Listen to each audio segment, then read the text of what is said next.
26ல் தமிழகத்தை பாஜகவை தன் கையில கொண்டு வரலாம் அண்ணாமலைக்கு ஒரு திட்டம் இருக்கு அப்படின்னு பலரும் பேசுறாங்க. அதுதான் அவருடைய எண்ணமா இருக்குமா சார்? கட்சி கட்டுப்பாடோட இருக்கிறாரு.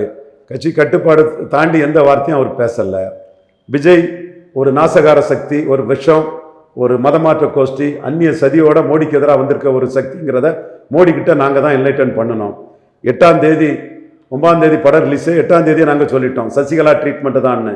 அப்போ அந்த இடத்துக்குள்ள மோடி விஜய் ஒரு நாசகார சக்தி விஷம்ங்கிறத புரிஞ்சுக்கிட்டு இந்த நாட்டின் மானத்தை, ஆர்எஸ்எஸின் மானத்தை, இந்துக்களின் மானத்தை, பாஜகவின் மானத்தை காப்பாற்றின மோடியை ஒரு கொள்கை எதிரின்னு சொல்லக்கூடிய ஒருத்தர், கட்சிக்குள்ள வந்து வாக்கை நிரூபிக்கிறதுக்கு முன்னாடி சொல்லக்கூடிய ஒருத்தர், ராகுல் காந்தியின் தொங்கு சதையா, ஒட்டுண்ணியா, ஊதுகுழலா இருக்கக்கூடிய ஒருத்தரை இன்னைக்கு அண்ணாமலை தான் தூக்கி போட்டு அடிக்கிறாரு.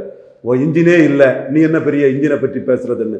ஸோ போல்டா விஜய் இன்னைக்கு அடிக்கக்கூடிய அரசியலை மோடிக்காக அண்ணாமலை தான் செய்கிறாருன்னு சொன்னால், மோடிக்கு என்ன ஓட்டம் எதுவோ அதை அண்ணாமலை வெளிப்படுத்துறதான் நான் கருதுறேன். நம்மளும் மோடிக்கு எது நன்மையோ அதைத்தான் நம்ம வெளிப்படையாக சொல்லுவோம். எங்கேயோ மூடி மறைச்சி அதெல்லாம் கிடையாது.